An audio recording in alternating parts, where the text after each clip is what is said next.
Nous sommes à la dernière station du chemin de croix, le moment où Jésus est mis au tombeau. C'est une station qu'il ne parcourt pas puisque lui-même est mort, mais ce sont ses proches qui l'accompagnent. Donc la scène est beaucoup plus paisible et d'une certaine manière orientée aussi par l'espérance. Autour de lui, ses proches, je le disais, sa mère bien évidemment, un disciple debout, le disciple bien-aimé, dont l'Évangile ne précise pas le nom, précisément pour que tous ceux qui lisent l'Évangile se reconnaissent à travers lui, présent au moment où Jésus est mis au tombeau, accompagnant sa mère et la recevant pour sa propre mère. Il y a aussi d'autres femmes, Marie-Madeleine bien sûr qu'on reconnaît, et puis de manière tout à fait intéressante, un soldat qui est là, qui tient une torche. Nous sommes dans le tombeau est sombre, il y a besoin de lumière, c'est évident, mais en réalité ce soldat fait partie de ceux qui ont conduit Jésus jusqu'à la croix et jusqu'à la mort. Il fait donc partie de ceux qui l'ont condamné d'une certaine manière, ou en tout cas exécuté la condamnation. Et cet homme-là a été converti au moment où Jésus meurt sur la croix.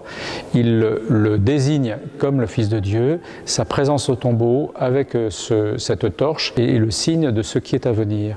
On pourrait dire que tout s'arrête là. En réalité, tout commence. Il est là précisément comme l'image de ces malfaiteurs, ou en tout cas de ceux qui ont exécuté Jésus, qui sont retournés par lui, qui l'accompagnent jusqu'au tombeau et vont découvrir de manière inouïe qu'il est ressuscité, que cette résurrection, elle est pour eux. C'est pour tous, pour les disciples comme pour tous ceux qui s'approchent de Jésus au dernier moment que Jésus est mort et qu'il donne sa vie.